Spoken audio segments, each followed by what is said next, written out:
bersama Kak Salina Fatimah. Baik, bismillahirrahmanirrahim. Assalamualaikum warahmatullahi wabarakatuh. Waalaikumsalam warahmatullahi wabarakatuh. Alhamdulillah wa syukurillah wa la hawla wa la quwwata illa billahil aliyyil azim. Asyhadu an la ilaha illallah wa asyhadu anna Muhammadan abduhu wa rasuluh. La nabiyya ba'da amma ba'du. Rabbi shrah li sadri wa yassir li amri wahlul 'uqdatam min lisani yafqahu qawli. Teman-teman, sahabat SCI dimanapun antum berada saat ini, teman-teman, yang paling utama mari kita panjatkan puja serta puji syukur kita kehadirat Allah Subhanahu wa taala, yang mana atas berkat Rahman dan Rahimnya Allah Subhanahu wa taala kita masih bisa diberikan kesempatan untuk bermuajahah melalui Zoom virtual di acara webinar pada hari ini. Salawat bertangaikan salam semoga tetap tercurah limpahkan kepada junjungan kita, yakni Nabi Muhammad Sallallahu Alaihi Wasallam, kepada keluarganya, sahabatnya, tabi'in dan tabiat, dan kita sebagai umatnya. Semoga mendapatkan syafaatnya di yaumil akhir. Amin, amin ya Rabbal Alamin. Baik, sebelum melanjutkan ke acara inti kita di hari ini, di sini aku ada sedikit pantun nih Kak Fatimah. Nah, pantunnya seperti ini Kak. Mencari timba si anak darah, di bawah sarang bulung tempua. Salam sembah pembuka bicara, selamat datang untuk semua. Selamat datang di webinar Study Corner Indonesia, How to Being Resilient Student bersama Kak Salina Fatimah. Beliau merupakan Best Female Delegation at ASEAN Islamic Student Summit Malaysia 2018. Kemudian KPI Achievement Student di Universitas Muhammadiyah Yogyakarta 2018 dan KGSP Exchange Korean Government Scholarship Program 2019. Oke, karena sekarang ini masih suasananya hari tasyrik ya.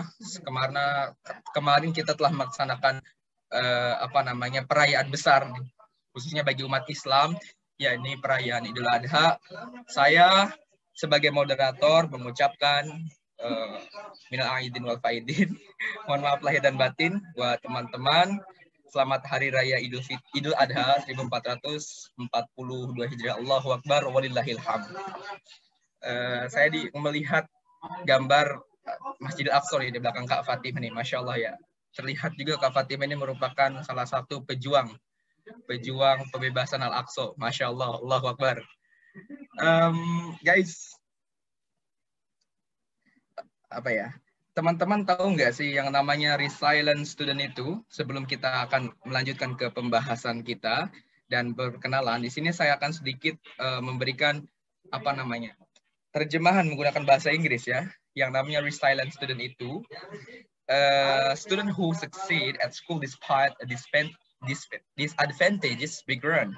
Resilient students are the focus of against of odds. Resilient students are characterized by positive approaches to learning, for example, having more interest in science or having more self-confidence. But untuk penjelasannya nanti akan kita lanjutkan bersama narasumber kita yang sangat luar biasa pada hari ini. Sebelum melanjutkan, izinkan saya untuk memperkenalkan diri. Saya Muhammad Abdurrahman Gofiki ataupun Zain Fiki. Untuk di Study Corner Indonesia, saya diamanahkan sebagai koordinator SCI untuk wilayah Malaysia.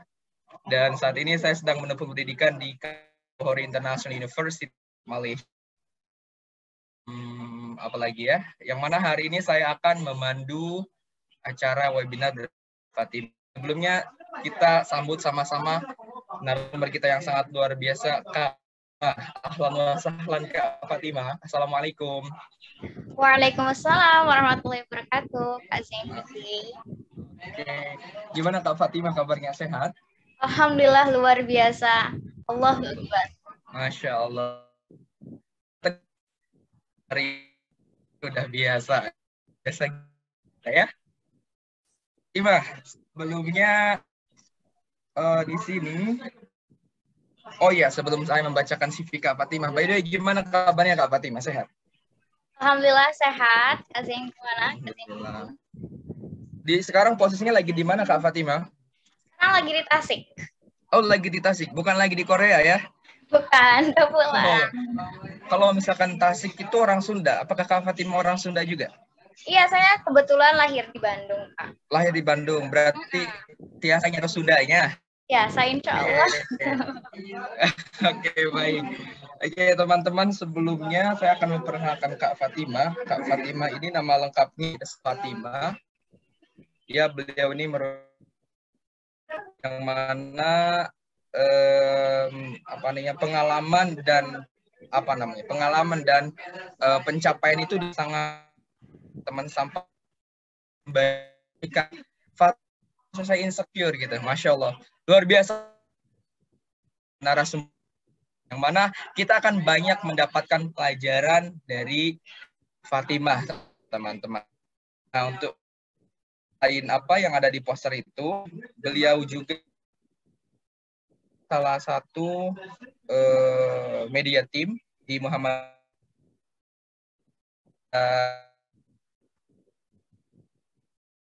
dan semua memakan waktu nih. Langsung saja mendengarkan perkenalan langsung daripada Kak Fatimah. Ada istilah maka aja, tak kenal maka ta'aruf. Oke, Kak Fatimah, silakan waktu untuk memperkenalkan diri. Oke, Masya Allah. Sebentar, saya coba add spotlight. Ya. Oke, boleh. Ya. Oke, bismillahirrahmanirrahim. Assalamualaikum warahmatullahi wabarakatuh. Teman-teman SCI, Study Corner Indonesia. Apa kabarnya, teman-teman? Alhamdulillah baik. Alhamdulillah, Masya Allah. Ya, terima kasih banyak, Kak. Ini panggilnya Kak Zin atau Kak Vicky nih? Oh, Vicky. Vicky aja, oke. Iya. Iya, terima kasih banyak Kak Vicky atas pembukaannya dan perkenalannya juga. Mungkin izin memperkenalkan lebih dekat lagi. Iya. Biasanya dipanggilnya Fatimah ya, atau Fati, kayak gitu.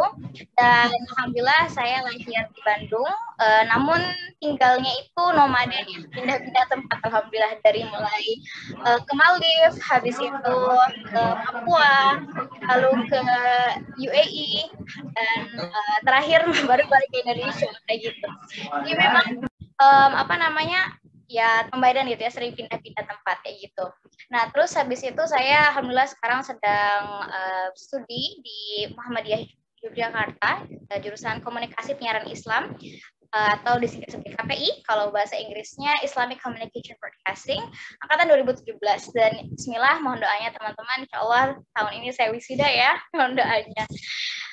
Ya kayak gitu ya teman-teman, mungkin itu aja sedikit perkenalannya. Nanti insya Allah lebih dekat ya lagi kita sharing bareng ya. Di sini insya Allah kita sharing bareng, bukan berarti saya di sini lebih mempunyai ilmu ataupun pengalaman lebih dari teman-teman, bukan berarti juga saya lebih pintar atau lebih hebat, itu juga bukan, tapi mungkin Allah memang mengizinkan saya untuk ikut dalam pengalaman ini tuh lebih awal mungkin ya kayak gitu, sehingga saya bisa sharing bareng teman-teman insya Allah kayak gitu Kak Vicky. Wah, Masya Allah, sangat luar biasa sekali. Jadi kenalkan dirinya. Pertama saya buka tadi ya, dan kalau nanti di akhir akan ada sesi tanya jawab, dan setelah ini saya akan mempersilahkan Kak Fatimah untuk materinya. Materi yang akan disampaikan oleh Kak Fatimah ini adalah being a recycler. Ya, ini afonnya mungkin sinyal saya lagi sedikit kurang baik kayak gitu. Jadi saya sebentar off cam dulu, nanti insya Allah on cam lagi ya. Oh iya Kak Fatimah, tidak masuk. Oke, saya izin share screen teman-teman. Oke. Sudah terlihat PPT-nya? Iya Kak Fatimah, sudah terlihat. Oke, kepada teman-teman tolong diperhatikan baik. Ada hal yang ingin ditanyakan, silahkan ditanyakan nanti. Ini poin-poin pinnya dicatat ya teman-teman. Silahkan Kak Fatimah, the time is yours. Oke, thank you so much Kak Vicky. Ya, alhamdulillah.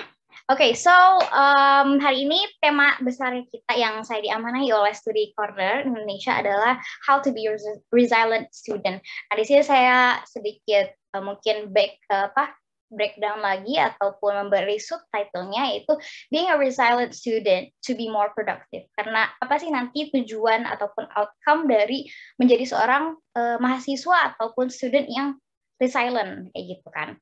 Nah, jadi di sini saya izin untuk a little bit membuat subtitlenya kayak gitu. Oke, nah sebelum itu teman-teman, saya suka banget nih sharing sama teman-teman, dan ketika saya sharing, saya ingin teman-teman berperan aktif gitu ya. Jadi kita saya nggak cuman monoton sendirian berbicara depan layar ini gitu, karena kita lagi sampai sekarang masih online ya, alhamdulillah ala kulli hal. Nah maka dari situ saya ingin ada feedback dari teman-teman. Saya ingin kita ada two-way communication, nah only one way, agar kita ada dapat juga gitu ya ukhuwahnya, dan penyampaiannya juga nanti insya Allah akan lebih masuk kayak gitu. Okay, so I forgot before that, tadi udah doa dulu ya Kak ya sama teman-teman? Oh, belum Kak. Oh belum, oke. Iya. Jadi sebelum itu kita doa bareng dulu ya, karena tadi hampir lupa dikirain sudah doa. Jadi kita let's pray first, kita berdoa dulu, kita minta izin kepada Allah gitu agar semua yang kita dapat hari ini gitu Allah berkahi, Allah ridhoi, dan juga insya Allah akan bermanfaat ke depannya. A'udzubillahi minasyaitonirrajim. Bismillahirrahmanirrahim. Raditu billahi rabba wa bil islami dina wa bi Muhammadin sallallahu alaihi wasallam nabiyya. Allahumma inni as'aluka ilman nafi'an wa rizqan thayyiban wa 'amalan mutaqabbala. Qala rabbi shrah li sadri wa yassir li amri wahlul 'uqdatam min lisani yafqahu qawli. Ya Allah, kami memohon ilmu yang bermanfaat, rezeki yang thayyiban, dan amalan yang akan Allah insya Allah terima gitu ya, amalan mutaqabbalan. Oke, alhamdulillah, amin. Insya Allah, bismillah ya, semoga Allah berkahi pertemuan kita pada siang kali ini. Oke teman-teman, sekarang bisa ya, boleh mungkin mau di on mic ataupun ditulis di Zoom, teman-teman. Apa sih yang biasanya membuat teman-teman tuh hinders gitu ya, halangan-halangan yang membuat teman-teman tuh produktif gitu ya, yang nggak produktif, dan juga apa yang biasanya membuat teman-teman itu stres. Oke, so I have two questions here, dan saya ingin teman-teman jawab kayak gitu ya. Kita di sini santai aja, anggap aja ini bukan siapa-siapa ya, saya itu hanya sebagai temannya kalian gitu ya, temannya teman-teman. Jadi kita sharing bareng di sini. Boleh ya dijawab di kolom chat Zoom, atau mau on mic dan have a conversation with me langsung juga boleh banget. Oke. Suara saya clear kan ya, Kak Vicky ya? Yes, so far so clear. Oke. Teman-teman. Cuman kayaknya teman-teman nggak bisa ngetik nih, Kak. Oh, termasuk saya cuma bisa ngirim secara private. Oke, wait. Let me change the setting sebentar ya. Yes, please. Oke. Iya. Oke, jadi everyone publicly and dark. Oke, there you go. Udah bisa belum, Kak? Udah ya? Yes, udah bisa. Ya, alhamdulillah, thank you. Ya, mungkin teman-teman masih agak shy cat, malu-malu kucing. Saya bisa bicara sama Kak moderator dulu ya. Biasanya gimana nih Kak? Biar dipancing juga nih teman-teman untuk berperan aktif dalam pertemuan kita kali ini. Iya, betul Kak, boleh banget. Karena kita mungkin bisa sambil diskusi ngobrol juga, jadi biar nggak terlalu monoton ya Kak ya. Yep, oke. Alright. Gimana Kak? Jadi what hinders you from being productive? Kak Vicky, ya, you can ask. Sebentar di sini ya teman saya berisik banget. Oke, wait. Oke, mungkin teman-teman ada yang mau menjawab, silahkan ya. Iya, Kak Afrida mungkin ya yang hubungi saya, Masya Allah, jazakillah asnul jazak, Kak Afrida buat menghubungi saya. Mungkin bisa kita ngobrol di Zoom dulu atau gimana nih? Gimana Kak? Boleh Kak, boleh. Iya. Atau ini ada yang on Kak, Masya Allah. Kak Sari Fatun Nabilah, Masya Allah. Assalamualaikum Kak. Waalaikumsalam Kak. Iya. Gimana nih Kak kabarnya? Alhamdulillah, baik. Alhamdulillah, Masya Allah. Iya, so coba mungkin mau sedikit curhat gitu. Biasanya apa sih ngebuat kakak, siapa dipanggilnya? Kak Sari atau Kak? Iya, Kak Nabila, boleh. Oh, Kak Nabila. Oke, biasanya apa sih yang membuat Kak Nabila itu nggak produktif gitu ya? Atau mungkin yang membuat Kak Nabila stres itu apa? Sebenarnya tuh kayak lebih dari diri sendiri gitu loh Kak. Maksudnya kayak Saya melakukan itu produktivitas secara kayak menggebu-gebu, tapi hasilnya itu nggak relevan yang saya nggak mau gitu. Misalnya Mm-mm. aku tuh kayak apa berambisi, tapi kok yang lain lebih gitu. Maksudnya achievementnya lebih tinggi, padahal usaha saya tuh kayak maksudnya ya sama aja kalau sepengetahuan saya. Tapi kita kan juga nggak tahu gitu kenyataannya gitu sih Kak. Oke, jadi kakak mungkin udah ngerasa udah membuat sesuatu hal yang maksimal kayak gitu ya, tapi nyatanya itu masih kurang maksimal gitu Kak. Iya betul Kak. Oke, Masya Allah. Terus kalau misalnya yang biasanya ngebuat kakak stres itu apa Kak? Ya itu Kak, maksudnya lihat orang lain lebih lebih baik. Ah, Yes. oke. Jadi ketika melihat achievementnya orang lain gitu ya, dan itu membuat kita down gitu ya Kak. Iya Kak. Oke, Masya Allah. Jazakillah khairan ya, Kak Nabila for sharing. Dan insya Allah nanti ini mungkin bisa kita bahas juga ya di jalannya webinar ini. Oke, mungkin ada satu lagi. Tadi ada Kak Afrida nggak ya? Mau ngobrol bareng nih. Kak Afrida, Assalamualaikum. Ya, Waalaikumsalam. Oke, gimana Kak nih? Biasanya Kak Afrida kalau yang membuat Kak halangan atau hambatan yang membuat Kakak nggak produktif itu apa aja sih? Mungkin motivasi ya, Kak. Kadang tuh suka naik turun gitu. Kadang motivasinya tinggi, terus kadang malah dimotivasi seperti itu. Motivasinya yang masih naik turun gitu ya? Ya, Oke, terus kalau yang buat stres apa Kak? yang buat stres itu adalah laporan, tugas, terus sampai gimana ya, Kak? Itu seminggu itu ada tugas banyak, Masya terus Allah. laporan itu 45 laporan, terus habis itu nggak ada waktu untuk belajar mandiri gitu, sampai gitu. Untuk Paham, time paham. manajemennya juga masih kacau seperti itu. Masya Allah, iya Kak, itu betul banget ya motivasi yang masih naik turun kayak iman aja kita ya yang yang naik turun dan juga apa time management ya itu juga salah satu faktor yang sangat berpengaruh di keproduktivitasannya kita. Oke, thank you so much buat Kak Afrida dan juga Kak Nabila yang sudah bantu untuk sharing bareng saya. Nah, jadi gimana ya kalau misalnya kita udah merasakan hal-hal seperti itu ya mungkin bisa dibilang negative feelings gitu. Lalu solusinya apa gitu ya? Kayak how did we rise from that dilemma? Bagaimana kita bangkit gitu ya dari rasa mungkin stres tersebut gitu ya atau problem-problem yang kita alami kayak gitu. Nah, insya Allah di kesempatan kali ini kita akan sedikit membuka tuntas tentang kayak mencari solusi gitu, kita berikhtiar di sini karena sebenarnya solusi itu banyak gitu ya, dan ini insya Allah menjadi salah satu one of the ways to rise again from the dilemma gitu.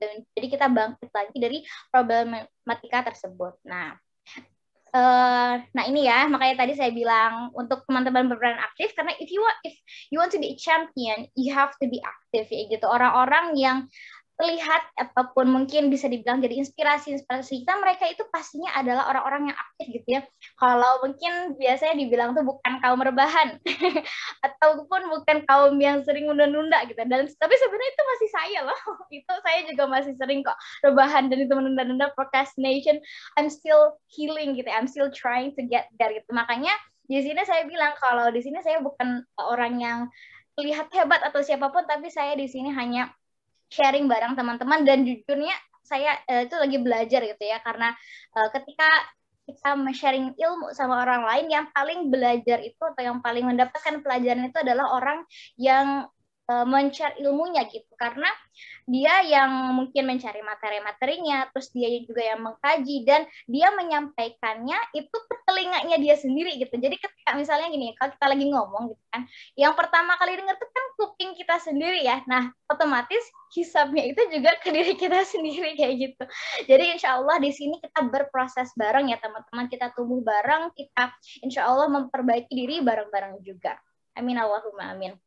Oke, so usually gitu ya, biasanya kalau saya diberikan kesempatan untuk sharing, saya ada yang namanya itu map objektif gitu ya, ataupun peta yang memberikan beberapa poin objektivitasannya kita yang akan kita bahas kali ini. Itu early discussion yang tadi kita udah diskusikan sedikit, habis itu definisi dari resilience sendiri, faktor-faktor yang mempengaruhinya, habis itu kemampuannya kita untuk menjadi seorang yang resilient, habis itu komponensinya sendiri, dan yang terakhir adalah conclusionnya adalah solusinya, tutorial to be a resilient student ataupun how to be a resilient student. Oke, sebentar. Nah, oke, kita langsung masuk aja ke yang pertama, which is the definition. Tadi udah ada sempat yang jawab belum ya, Kak Vicky? What is the meaning of resilience menurut teman-teman di sini? Sebelum Kak Vicky kasih definisinya. Belum ada, Kak. Oh, oke. Belum ada. It's okay. Oke, berarti kita langsung aja dulu ya. Nah, karena memang terms resilient ini tuh bisa dibilang belum cukup familiar, masih hanya beberapa orang yang tahu gitu ya. Mungkin yang paling familiar atau famousnya itu adalah stres kayak gitu, karena itu ada juga kaitannya dengan resilience kayak gitu. Dan terms resilience ini juga sering banyak digunakan oleh teman-teman dari jurusan psikolog ya, atau psikologi kayak gitu.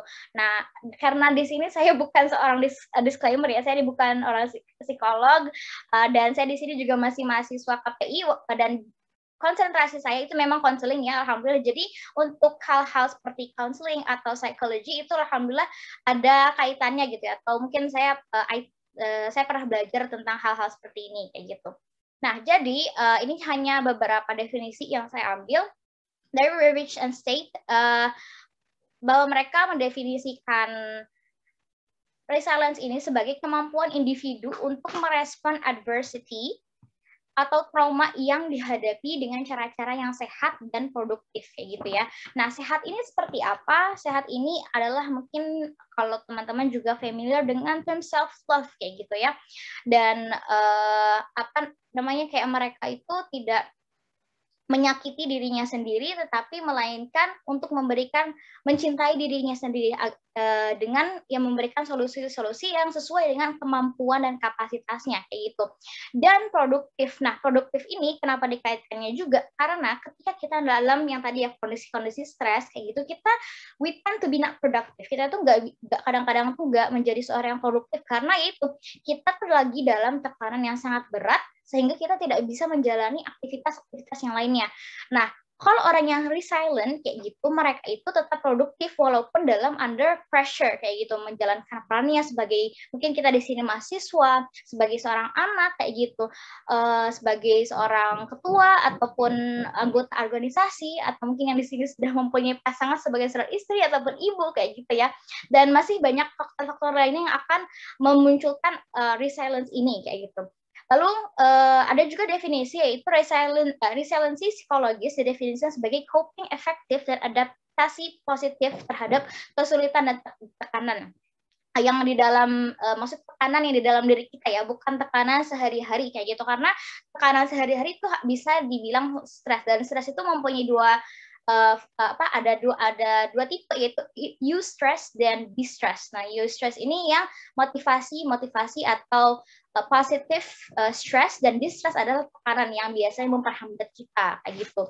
Nah, maka dari situ to conclude the definition, yaitu menjadi seorang resilient adalah pribadi yang terus-menerus berusaha menghadapi dan kemudian bangkit dari berbagai kondisi stres dengan kemampuan yang dimilikinya. Dan ini penting banget ya, kemampuan ini harus di-highlight karena kita mempunyai kemampuan yang berbeda-beda kayak gitu. Dan jujur ya, saya pun di sini masih agak sedikit deg-degan kayak gitu ya untuk men-sharing materi ini, karena saya juga di sini masih berproses ya teman-teman gitu ya. Bukan berarti saya sudah menjadi seorang resilient dan itu enough kayak gitu, tapi ada beberapa ranah yang mungkin saya di situ nggak resilient kayak gitu, dan di situ saya masih mencoba untuk memperbaiki diri. Maka dari situ ya saya bilang kalau di sini kita sedang belajar bareng insya Allah dan tumbuh bareng tentunya. Nah, oke. Nah, apakah kemampuan setiap orang terhadap resilient itu sama? Menurut teman-teman bagaimana? Bisa di chat di Zoom from Zoom? Oke, mungkin teman-teman yang ingin menjawab silahkan nyalakan mikrofonnya, ataupun jika malu bisa ditulis di kolom komentar ya, kolom chat, sorry. Iya. Nah, jadi menurut teman-teman gimana nih kemampuan setiap orang terhadap resiliensi itu apakah sama atau berbeda? Beda, oke. Kak Afrida, thank you. Ada satu lagi? Nah, kalau beda kenapa, Kak? Ingin tahu juga, kalau beda kenapa? Kenapa kemampuannya itu berbeda? Kenapa? Apa faktor yang mungkin Kakak pikirkan itu, yang membedakan? Boleh Kak, cuman simpel aja sedikit. Jadi kita di sini lagi-lagi ya, kita ingin aktif, gitu, active learner. There you go. Oke. Gimana Kak pertanyaannya tadi? Ya, pertanyaannya faktor apa yang mungkin membedakan gitu kemampuannya mereka? Oh, kemampuan satu sama lain gitu ya Kak, masing-masing individu. Yep. Kalau menurut saya itu kan yang namanya stres tiap orang kan beda-beda ya, berarti kan cara menghadapinya, kemampuannya untuk menghadapi stres itu juga beda-beda. Mungkin seperti itu. Oke, thank you. Oke, just give me a second. Nah, oke ya. Jadi, thank you so much ya, Afrida. Nih, ada saya lagi manggil saya. Ya, nggak apa-apa Kak, dilanjut aja dulu. Kunaon ya, Tak? Ini ada saya di sini. Kenapa saya? Oh, pensil. Ini, Nak. Iya. Jadi, buat information aja ya, teman-teman. Saya tuh punya 6 adik ya. Alhamdulillah gitu ya. Diamanahi Allah mempunyai 6 adik. Jadi, Masya Allah, kadang-kadang kalau lagi sharing-sharing gini, mereka, teteh pingin ini, teteh ini. Oke. Kita lanjut ya, teman-teman. Sebentar, izin. Oke. Nah, sekilas tentang konsep resiliensi, gitu ya. Ini saya juga ngambil dari beberapa definisi ataupun konsep yang saya temukan dari webinar sebelumnya juga, bahwa resiliensi ini bukan trait ataupun yang bersifat statis gitu ya. Yang tadi saya bilang, bukan berarti ada kalanya saya pernah menjadi seorang yang resilient itu statis di situ aja, tetapi dia itu dinamis ya, fluktuatif juga. Jadi kadang-kadang sama seperti motivasi tadi ya, yang Kak Afrida mungkin sudah mention, itu naik dan turun gitu ya. Dan disitulah chance kita ataupun opportunity kita untuk lebih berkembang lagi gitu. Misalnya kayak saya udah let's say kita udah pernah mencapai level 3, let's say kayak gitu, level ketiga resilience. Dan di situ ada satu kejadian lagi kita mungkin merasa down dan tidak menjadi seorang yang resilient. Nah, tetapi karena kita mungkin tetap ingin bangkit lagi gitu ya. Nah, kita di situ malahan bisa naik level gitu. Mungkin naik levelnya bisa langsung 2 level kayak gitu, tergantung nanti ya faktor-faktor yang akan mempengaruhi itu yang insya Allah kita akan bahas kayak gitu. Nah, terus juga bukan hanya sekedar luaran, namun juga proses panjang waktu yang tadi ya, maksudnya tuh untuk dinamis dan it's a lifelong process. Just the same thing as learning gitu ya. Kita juga belajar itu sepanjang hayat. Dan habis itu dia juga bukan bertahan dalam diri seorang setelah sekali ya berhasil mencapainya. I already mentioned that before. Jadi bukan berarti kita udah dulu pernah dan habis itu udah cukup di situ aja, ataupun kita nggak bakalan ngedown lagi, bukan, tapi sama dia fluktuatif dan bersifat fluid gitu. Yang fluid ini juga hampir sama kayak tadi ya, fluktuatif tersebut. Nah, jadi resiliensi merupakan transaksi yang dinamis antara kekuatan dari luar dengan kekuatan dari dalam individu. Jadi ini tuh sebuah ajang kolaborasi antara kekuatan mental kita, kekuatan fisik kita juga yang dan kekuatan internal dan eksternal. Kayak gitu. Jadi nggak cuman kekuatan dari dalam diri kita, tapi ada juga kekuatan dari luar ataupun faktor-faktor yang akan mempengaruhi ya, kayak gitu. Nah, kunci kesuksesan resiliensi, kemampuan untuk mengenali pikiran dan struktur kepercayaan serta memanfaatkan kekuatan untuk meningkatkan akurasi, fleksibilitas, berpikir untuk mengatur emosi dan perilaku yang lebih efektif. Nah, apa sih maksud dari kata-kata atau sentence yang sangat long dan panjang ini? Ya, jadi intinya kalau misalnya bisa dijadikan one word to describe resilience ini adalah daya lenting ataupun bounce back. Ya, teman-teman tahu kan misalnya tuh bola backball ya, atau bola apa aja, insya Allah bola itu memantul ya dari bawah ke atas kayak gitu. Nah, ibaratkan kita itu adalah our life is like a ball kayak gitu. Ketika kita saat di bawah gitu ya, faktor yang akan meng-push kita lagi ke atas adalah resilience ini gitu.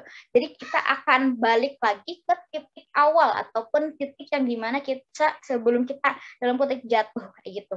Nah, itu adalah sifat resilience ini gitu ya. Dan di sini mungkin yang bisa kita highlight adalah mengenali pikiran. Kita harus tahu how's our mental health kayak gitu. Kita harus mengerti dengan daya pikiran kita. Habis itu memanfaatkan kekuatan dan fleksibilitas untuk berpikir, mengatur emosi. Nah, ini penting banget karena di sini kita lagi ngomongin tentang actually it's really relate with psychology gitu ya. Ini harus dengan psikis kita gitu. Psikis kita itu apa ya? Emosi kita untuk bisa menstabilkan emosi kita. Kita itu bisa ngerasa stres ataupun yang tadi ya, eustress or distress itu tergantung how our emotion respons gitu. Bagaimana emosi kita merespon keadaan tersebut. Dan mungkin bisa dibilang kebanyakan ya kalau hal-hal yang mungkin tidak berkenan gitu atau kita tidak suka itu pastinya akan membuat kita jadi distress, yaitu menjadikan suatu tekanan yang lagi-lagi memperhambat kita gitu atau membuat kita merasa tidak nyaman, ya itu kan distress itu. Nah, jadi itu ya teman-teman, kalau nanti bisa ditanya misalnya apa sih, bisa dibilang itu bounce back ataupun bola ya, seperti bola yang sedang nge-bounce, atau ada juga yang teman saya bilang ini silikon kayak gitu. Jadi dia itu sangat fleksibel gitu. Nah, fleksibilitas ini sangat erat juga kaitannya dengan adaptasi. Insya Allah nanti kita juga akan bahas lebih lanjut lagi ya terkait adaptation ini. Nah, ini dia, Insya Allah, alhamdulillah ya. 3 faktor yang mempengaruhi resiliensi ya. Nah, teman-teman perlu dicatat banget ya kalau 3 faktor ini hanyalah salah satu faktor, tapi faktor yang bisa dibilang in general it's the big factors kayak gitu ya. Yaitu yang pertama individu, yang kedua keluarga dan komunitas ya. Nah, berarti ini adalah jawaban dari pertanyaan kedua saya ataupun mungkin ketiga ya, tentang mengapa kemampuan orang untuk menghadapi masalah itu berbeda-beda, itu karena ketiga faktor ini. Yang pertama ada individu. Bagaimana kita menghadapi, merefleksikan masalah, merespon rasa stresnya dan mencari solusinya ya, bukan malah kita menghindarinya kayak gitu. Habis itu yang kedua juga ada faktor keluarga ya, yang dimana ini sangat kaitannya erat dengan pola asuhnya orang tua kita. Misalnya bagaimana orang tua kita menasehati kita, memberikan motivasi, support, ataupun memberikan freedom of choice, yang artinya itu keleluasaan untuk memilih kayak gitu dan mendidik, lalu dan memfasilitasi anaknya. Dan yang ketiga adalah komunitas. Nah, ini juga sangat penting gitu karena we are like our environment. Kita adalah seperti lingkungannya kita gitu. Atau mungkin adalah salah satu hadis Rasulullah Shallallahu Alaihi Wasallam yang kita itu seperti teman kita gitu yang kita sering hang out ya dalam aktivitas itu. Karena itu menjadi faktor yang penunjang juga kayak gitu. Yang misalnya itu ya kalau kita dalam komunitas yang seperti ini ya, Study Corner ini, insya Allah kita selalu dapat motivasi, selalu dapat semangat kayak gitu, booster yang menjadi pengembangan diri kita kayak gitu ya, ataupun yang bisa juga menjadi support untuk hobi-hobi kita dan rasa kekuatan kita seperti itu.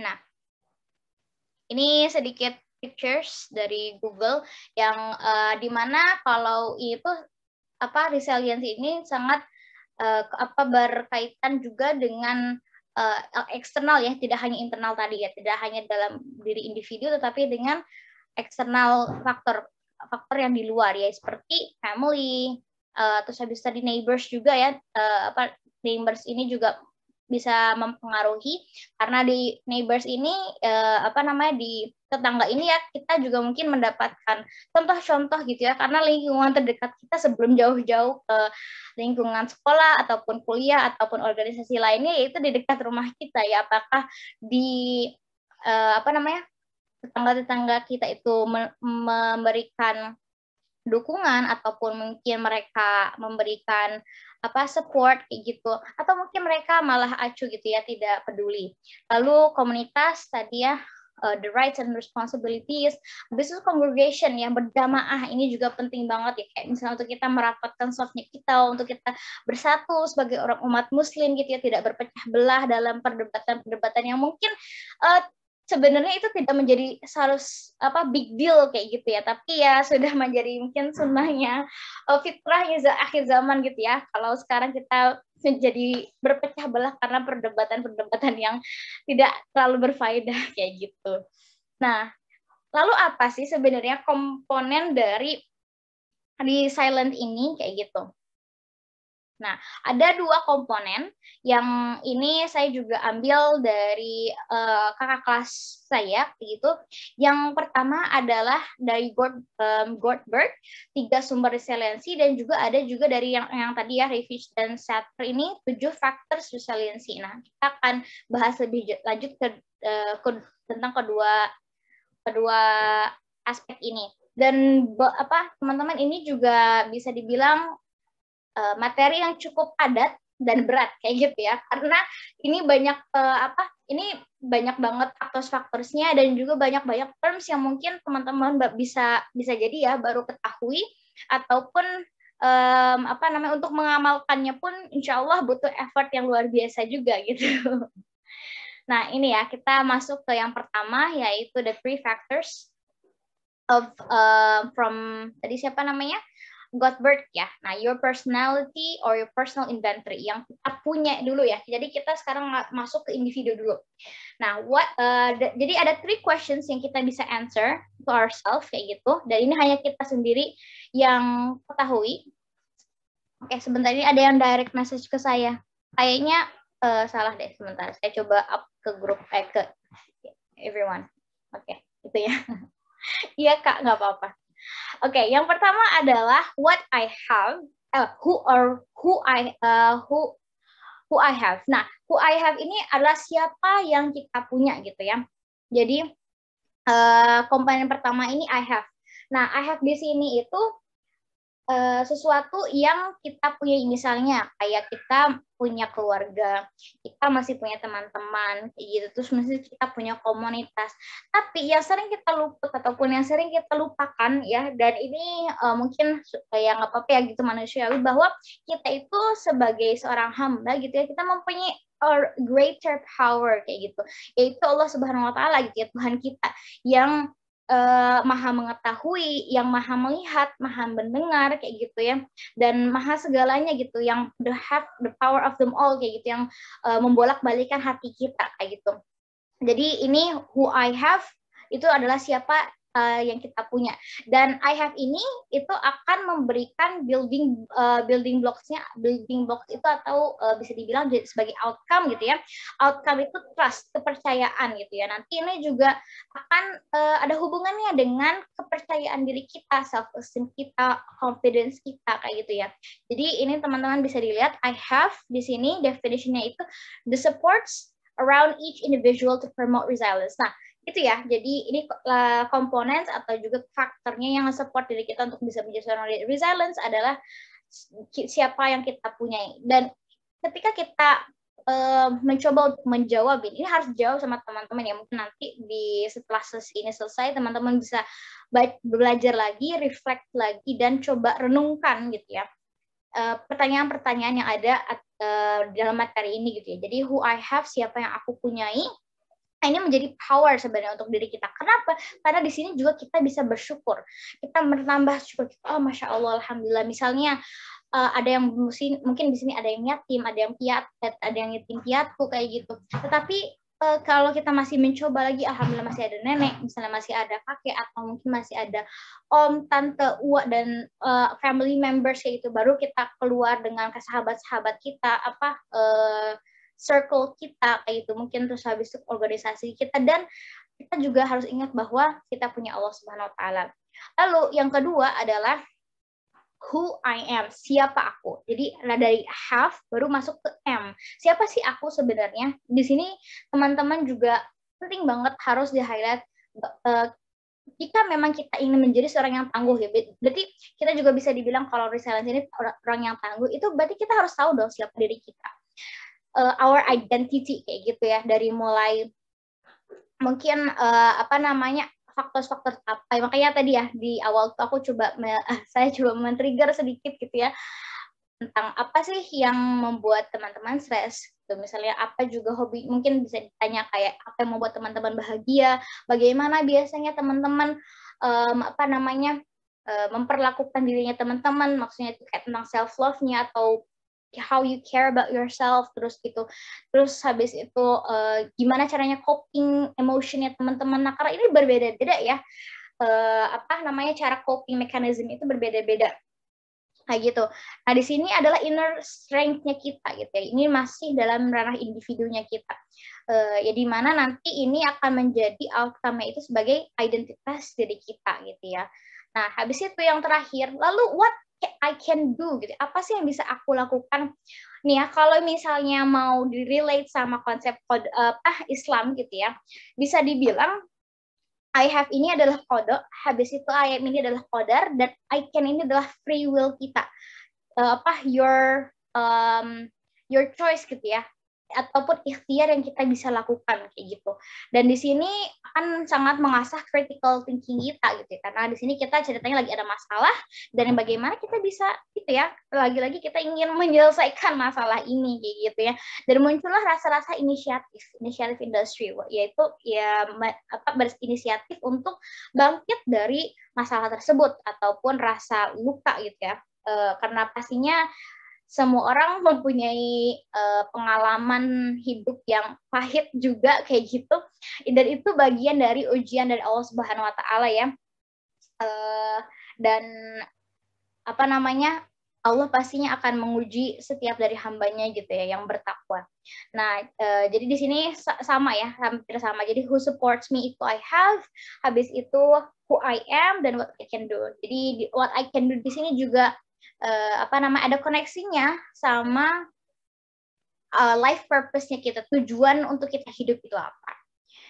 Oke. Lalu kemampuan dasar untuk mencapai resiliensi. Nah, ini sebenarnya kalau kita lagi-lagi relate sama konsepnya Islamic perspective, ini juga udah sangat lengkap kayak gitu, masuk lebih lengkap. Tapi karena ini juga ada teori ya dari Revich dan State kayak gitu, memaparkan 7 kemampuan yang membentuk resiliensi.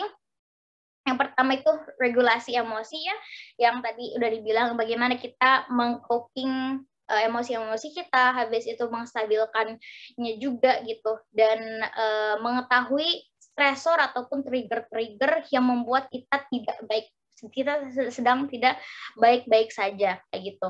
Nah, habis itu dan itu juga bisa dibilang sebagai rasa sabarnya kita ya, untuk sabar dalam menghadapi ujian ataupun cobaan-cobaan ini.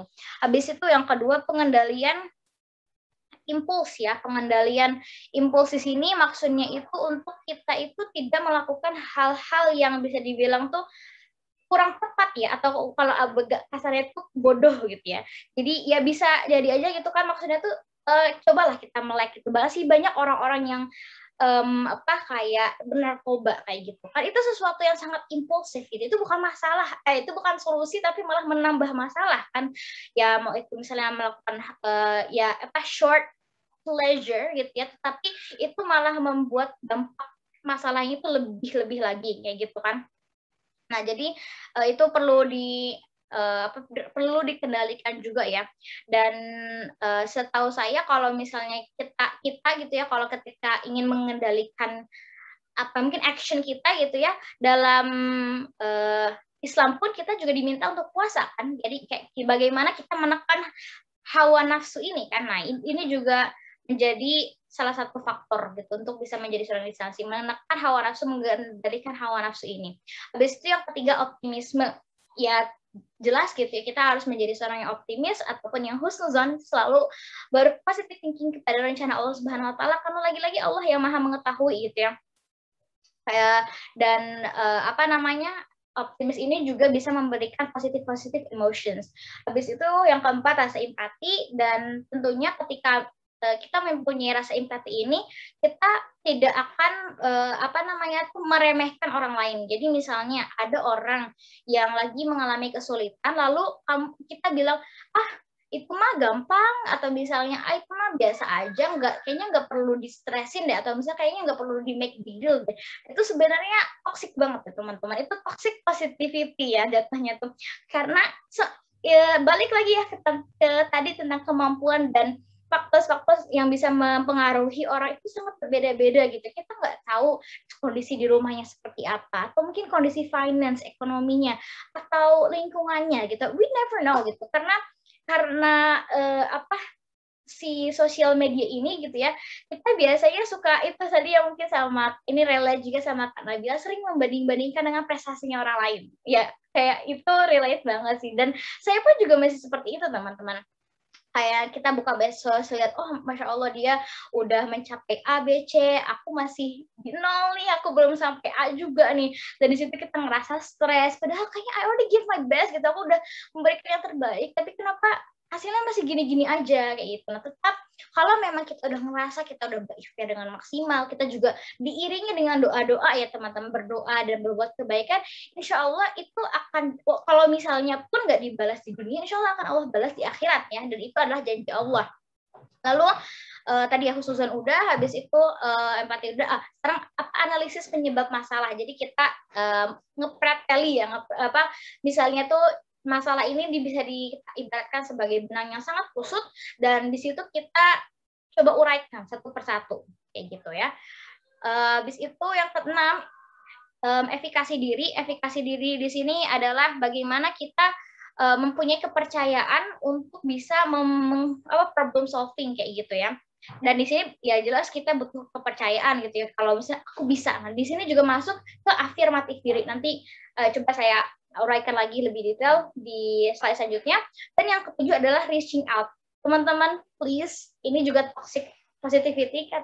Kalau misalnya kita meminta tolong ke orang lain ya, atau misalnya meminta bantuan ke orang lain, itu sama dengan kita itu lemah. Bukan seperti itu. Justru karena kita tahu kemampuan kita, karena kita udah tahu kapasitas kita, makanya itu kita meminta tolong kepada orang lain. Ya, maksudnya kalau misalnya kita minta tolong itu bukan berarti kita lemah kayak gitu. Justru karena kita tahu kita pingin lebih baik lagi, makanya kita minta tolong kayak gitu. Dan sebenarnya buat apa gitu ya Allah memberi kayak manusia yang berbangsa-bangsa, manusia yang bersuku-suku, bukannya untuk saling mengetahui satu sama lain juga kan ya, dan untuk saling menolong juga, berfasadul khairat ya kan, untuk berlomba-lomba dalam kebaikan juga seperti itu. Jadi reaching out itu tidak. Nah, oke, kita masuk ke ranah sharing saya gitu ya. Dan di sini agak malu sedikit sih sebenarnya, karena di sini saya mau kayak ngomong tentang diri saya sendiri, dan sejujurnya ini bukan narsis kayak gitu, tapi semoga ada hikmah ataupun pelajaran yang bisa teman-teman ambil gitu dari cerita saya. Nah, ini afirmasi diri, ya bukan saya nge-labelin diri saya sebagai champion, bukan, tapi sebuah afirmasi diri kalau I am a champion because I'm resilient gitu. Aku adalah seorang yang champion, misalnya aku adalah seorang yang hebat karena aku resilient, karena aku itu bisa mempunyai daya lenting yang hebat gitu. Ketika aku jatuh, aku akan balik lagi right back up kayak gitu. Dan afirmasi diri ini, mohon maaf ini tipe ya, afirmasi diri ini sangat penting gitu ya, people. Nah, kenapa? Karena itu adalah bukan toxic positivity, tetapi itu masuknya untuk menyemangati diri kita gitu ya. Bisa masuk ke ranah self love-nya kita kayak gitu. Nah, waktu saya bisa dapat ke beasiswa exchange ke Korea, itu awalnya juga mungkin saya seperti banyak orang lainnya merasa tidak confident, tidak merasa tidak layak juga gitu ya untuk misalnya mendaftar. Dan itu juga saya ingat itu mepet deadline, karena saya juga baru tahunya informasinya itu kalau nggak salah 1 minggu sebelum penutupan pendaftaran, dan itu saya tahu dari kakak kelas saya. Nah itu awalnya tuh kayak gak mungkin deh, kayaknya nggak bakalan dapat gitu ya, dan banyak banget yang daftar. Dari situ kalau nggak salah saya dan kakak kelas saya itu cuman orang yang satu-satunya yang dari Fakultas Agama Islam. Ya, karena komunikasi penyiaran Islam itu dari Fakultas Agama Islam, dan kebanyakan orang yang daftar itu jurusan HI, jurusan komunikasi yang dari Visipol ya, dari ilmu politik dan sosial kayak gitu. Jadi yang dimana memang bahasa Inggris mereka juga jago-jago, wawasan mereka juga kayaknya lebih luas juga ya, masalah kayak apalagi kayak politik kayak gitu kan. Dan ini kita mau keluar negeri, jadi harus mempunyai pengalaman ataupun mungkin wawasan yang cukup banyak kayak gitu mungkin ya, awalnya berpikir kayak gitu. Dan disitulah muncul overthinking ya, teman-teman pastinya kayak sering kayak aduh kebanyakan mikir lah, tapi tindakannya, actionnya itu nggak ada kayak gitu, karena terlalu banyak mikirnya di sini gitu, tapi actionnya nggak keluar-keluar.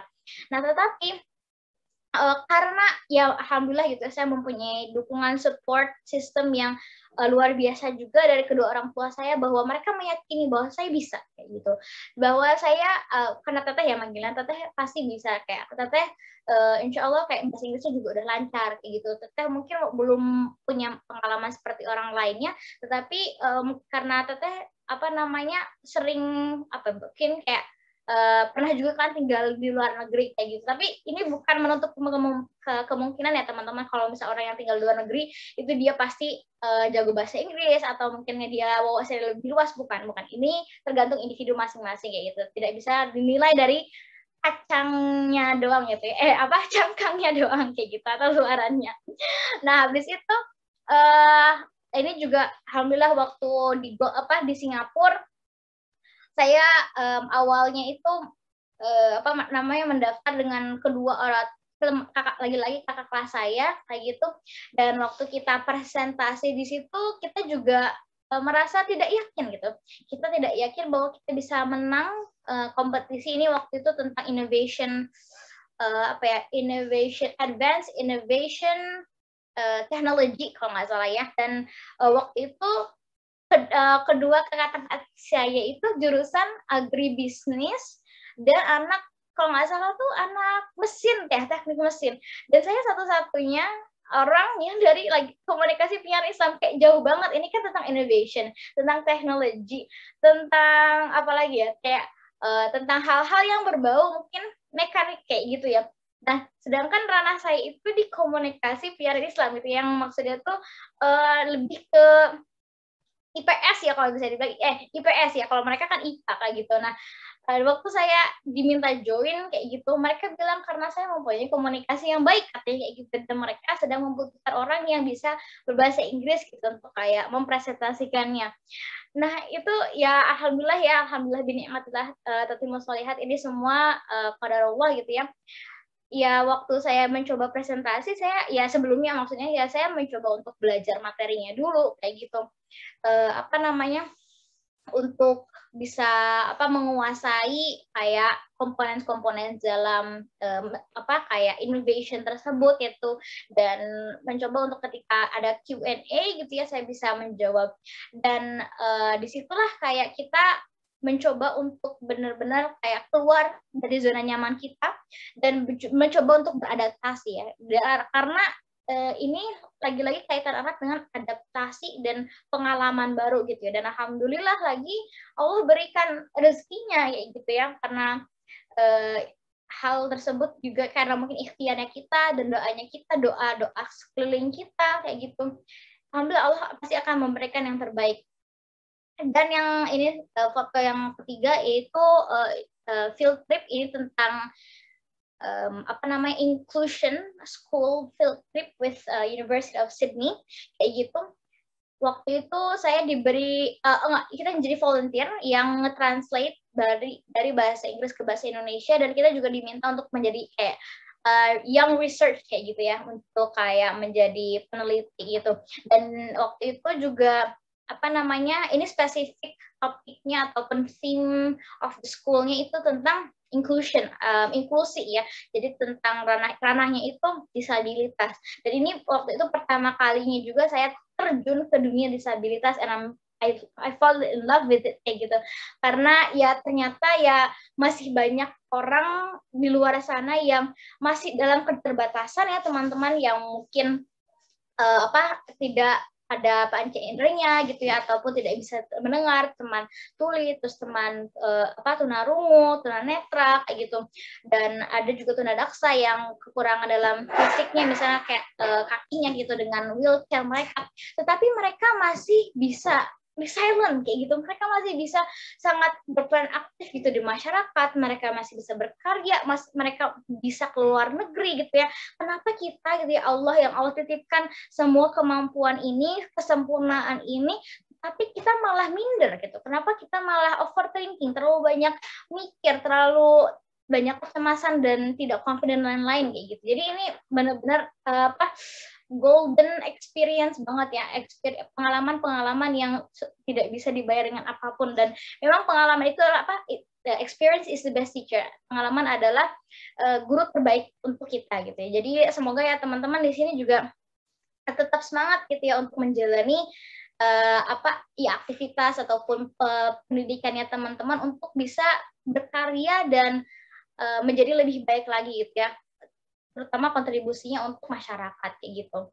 Nah, ini mencapai prestasi ketika kita sudah resilient ya, yang pertama kita akan pastinya merasa nyaman, merasa bahagia, terus kita juga merasa senang dengan pengalaman baru, lingkungan baru yang tadi yang sudah mention, adaptasi tanpa hambatan ya, karena memang ini kaitannya erat dengan adaptasi dan tadi saya bilang adaptasi dan pengalaman ataupun lingkungan baru kayak gitu ya. Dan ini juga ketika saya waktu itu kayak keluar negeri, kayak misalnya ke Korea, yang dimana itu negara minoritas, dan saya bisa dibilang walaupun di situ ada muslimah kayak gitu ya, tapi ya mungkin karena maklumat ataupun informasi yang mereka dapatkan terkait agama itu berbeda-beda kayak gitu ya. Jadi belum semuanya yang fully menutup aurat. Jadi saya yang hanya satu-satunya yang memakai gamis dan memakai jilbab panjang kayak gitu. Dan di situ ya adaptasinya juga luar biasa gitu, karena ya merasa hanya satu-satunya orang yang berbeda gitu dari orang-orang lain gitu. Kalau orang Korea kan mungkin ya teman-teman sudah tahu sendiri kan pada pakaiannya itu kayak gimana kan. Tapi ya alhamdulillah ketika kita mencoba itu ya mengenali who I have, ya Allah yang insya Allah akan melindungi saya, terus who I am, saya sebagai seorang muslimah, dan ini ada identitas saya. Habis itu what I can do, yaitu ya berpegang teguh gitu ya dengan prinsip saya gitu, untuk tidak melakukan hal-hal yang membuat memurkai Allah kayak gitu. Dan yang keempat adalah pulih dari rasa sakit ataupun trauma kayak gitu ya, untuk bisa bangkit lagi. Ini kita hampir masuk ke the end of the materi kayak gitu, yang kita memasuki solusinya dan bagaimana kita bisa menjadi seorang mahasiswa ataupun student yang resilient gitu. Coba yang pertama, ini coba teman-teman perhatikan ya. Bentar, ini nggak bisa semuanya. Oh, oke. Nah, yang pertama adalah see the problem from bird eye view, atau they call it too as a helicopter view. Maksudnya apa? Kita coba tebak ke atas, kita coba lihat masalah-masalah kita. Di sini benar-benar butuh perenungan yang sangat dalam kayak gitu. Coba deh teman-teman flashback gitu ya, coba nostalgia sebentar. Think back waktu teman-teman SD. Mungkin bisa dibilang SD kelas berapa ya? 6 kali ya, dari fase SD kelas 6 untuk SMP gitu ya, atau terus habis itu ya kita meranjak dewasa lagi, SMP, SMA. Banyak nggak sih kira-kira teman-teman bilang kayak, ih Allah itu tuh berat banget, waktu itu tuh ujian itu wah luar biasa banget, aku kayak sampai nangis-nangis bombay kayak gitu ya, sampai nangis. Kalau perempuan kan biasanya pada apa-apa tuh dinangisin kan ya. Itu bukan berarti teman-teman lemah ya, bukan ya. Laki-laki pun nangis kok. Ya nggak Kak Vicky? Kak Vicky pernah nangis nggak nih? Iya dong, pastinya. Iya kan, manusiawi sekali. It's okay. Nah, di situ teman-teman kayak ya merasa kalau misalnya itu masalah itu berarti sorry nih Kak, putus-putus nih Kak sebenarnya. It's okay. Sekarang gimana? Sekarang udah oke belum? Masih putus-putus, masih putus. Coba speak up. Assalamualaikum, hello. Oke, coba lanjutin. Yang terpenting suaranya kedenger ya. Oke, coba lanjut dulu ya Kak. Iya, aku coba off cam dulu ya. Oke. Sekarang so far so clear. Oke, great. Continue. Ya, jadi itu ya teman-teman, karena ini sangat penting banget ya. Bisa dibilang salah satu ikhtiar kita untuk menjadi seorang giselin. Yang pertama itu apa? See the problem from bird eye view atau helicopter view. Kita coba lihat, runutkan. Dulu tuh mungkin kita memang pernah mengalami masa-masa yang sulit, tetapi ya alhamdulillah kita bisa melewatinya gitu ya. Mau itu ujiannya tuh ya berbagai macam gitu ya. Bisa dibilang kalau misalnya dalam pendidikan ya SNMPTN atau mungkin ujian nasional, atau kalau misalnya ujian kehidupan ya itu pastinya teman-teman punya pengalaman pribadi sendiri gitu, yang mungkin ada yang belum ingin open gitu ya, atau comfortable menceritanya dengan orang lain. Nah, makanya di sini betul perenungan yang sangat dalam kayak gitu ya. Jadi ya muhasabah gitu, dan ternyata Masya Allah teman-teman di sini itu sangat strong, sangat kuat gitu, bisa melewati hal-hal tersebut gitu, ujian-ujian yang tersebut. Lalu habis itu yang kedua adalah bersyukur ya, yang tadi itu untuk kita benar-benar merasakan syukur yang mendalam dengan apa yang kita punyai gitu. Karena apa yang kita punyai ini adalah apa yang Allah titipkan juga gitu. Dan dalam surat Ibrahim ayat 7, sesungguhnya jika kamu bersyukur niscaya aku akan menambahkan nikmat kepadamu.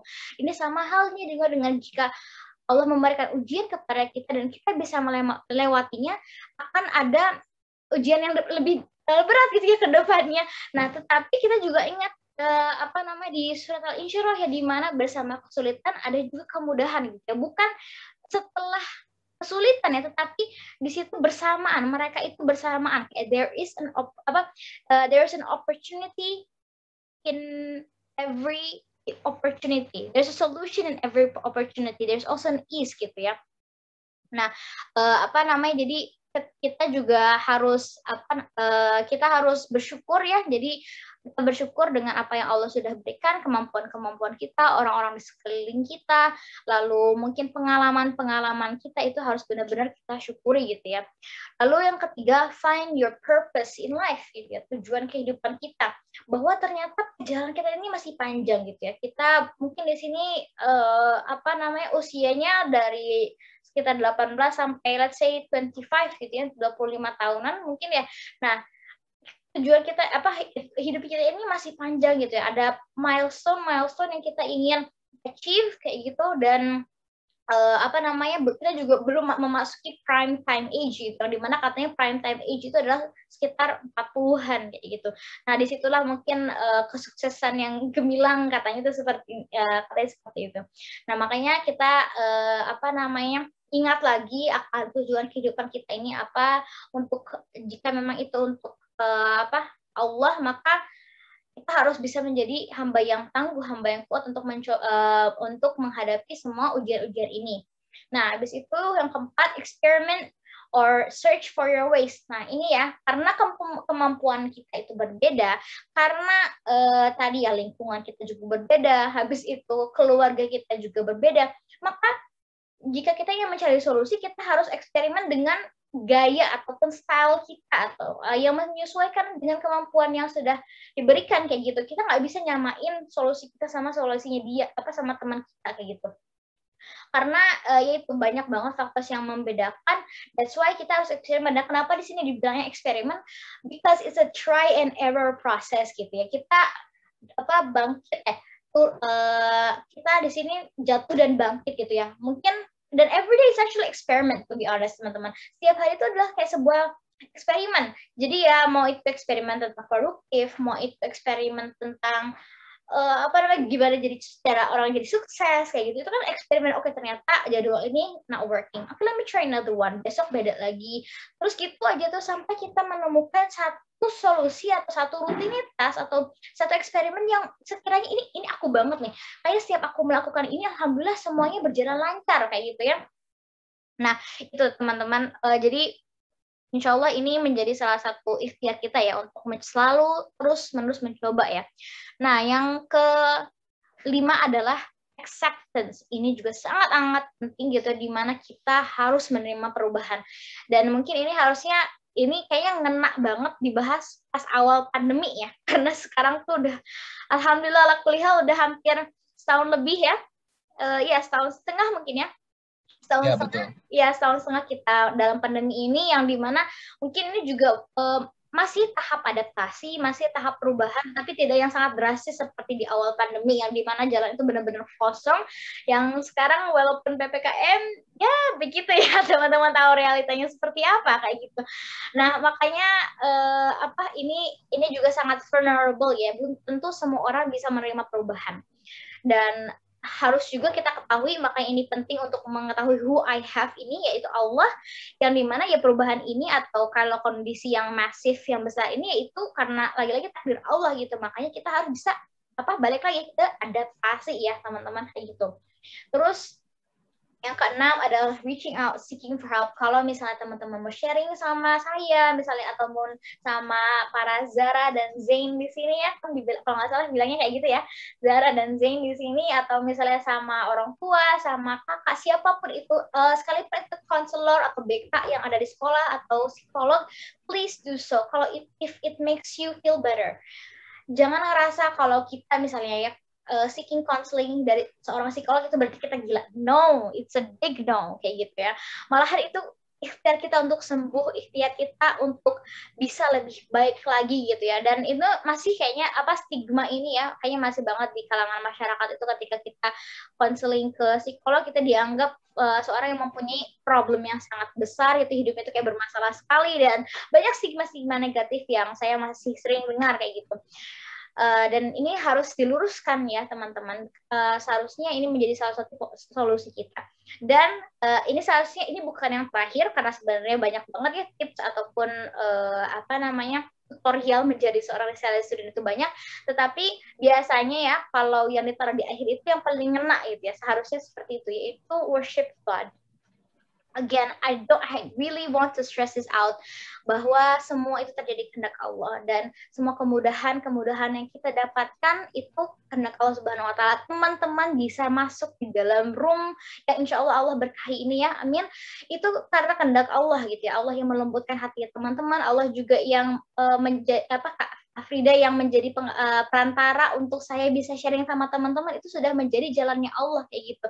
Dan sejujurnya teman-teman, setelah saya belajar lagi gitu ya, saya tuh ngerasa kalau saya tuh masih banyak kekurangannya gitu ya, masih belum pantas untuk sharing sama orang-orang. Tapi guru saya bilang begini, karena ini juga menjadi salah satu pertanyaan dari teman-teman sekitar juga ya, gimana sih kayak kita tuh pingin berbagi tapi kita ngerasa masih kurang kayak gitu ya.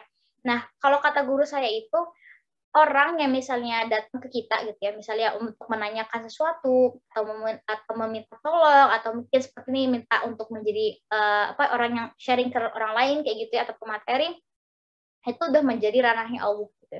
Dan tinggal free will kita, choice kita adalah apakah kita ingin memaksimalkan potensi diri kita atau enggak, apakah kita ingin belajar atau enggak, apakah kita ingin memperbaiki diri kita atau enggak kayak gitu. Dan ini ngena banget gitu, karena kalau dalam ranah dakwah gitu ya, banyak orang yang berpikir kalau kita layak gitu ya, atau bisa berdakwah ketika kita menjadi seorang yang baik. Itu ternyata salah besar gitu. Justru karena berdakwahlah kita menjadi lebih baik ya, bukan baik. Karena ketika kita menggunakan konotasi baik, itu seakan-akan it's enough, you know, you're already good enough. Tidak udah statis gitu, udah stop di situ, nggak memperbaiki diri lagi. Tapi kalau kita bilang lebih baik, berarti kita dulunya itu kurang baik kita ceritanya, dan kita naik level ya. Nah, di sini saya ingin banget gitu ya memberikan motivasi ataupun sedikit sharing sama teman-teman, kalau semua teman-teman di sini bisa berbagi dengan ilmu yang teman-teman punya. I always believe that everyone has her own story. Semua dari teman-teman mempunyai cerita masing-masing yang bisa teman-teman bagikan, dan insya Allah ada hikmahnya dari ceritanya teman-teman, if niatnya teman-teman itu karena ingin berbagi kebaikan gitu ya, and I always believe in that. Nah itu mungkin untuk tipsnya. Dan yang ini terakhir ya, yang terakhir untuk tips in a larger view gitu ya, sebagai yang general itu ada 4 ya. Yang pertama itu fleksibilitas untuk menghadapi perubahan dan tantangan ya. Yang kedua, find your support system, ini sangat amat penting juga. Ini kayak keempat ini itu penting kayak gitu. Dukungan dari keluarga. Why keluarga? Because family comes first. Mau mau keluarga itu katanya broken home, mau itu keluarganya katanya ada kekerasan, mohon maaf, seksual, ataupun karena kita nggak tahu ya kondisi teman-teman bagaimana kayak gitu, mau nggak mau tetap keluarga menjadi support kita kayak gitu, karena they are the first people who we face every single day kayak gitu ya. Dan di sini keluarga juga tidak hanya orang tua, tapi ya om, tante gitu ya, saudara-saudaranya. Terus habis itu habis itu lingkungan juga. Dan yang ketiga adalah menggenggam spiritualitas, yaitu keyakinan terhadap Allah Subhanahu wa taala sebagai pemilik skenario terbaik kehidupan. Dan yang keempat adalah growth mindset. Again, this one is really important. Jangan mempunyai fixed mindset yang dimana kalian merasa enough. You have to be more than that. Itu memiliki kehidupan yang sangat berorientasi, yang terarah kayak gitu, terstruktur gitu. Dan ini saya dapatkan juga dari webinarnya Kak Valina gitu ya, tentang tutorial tumbuh dari luka kayak gitu. Nah, yang terakhir, belum sih, ini belum yang terakhir, masih ada 2 ayat yang saya ingin sharing terkait resiliensi dalam perspektif Islam.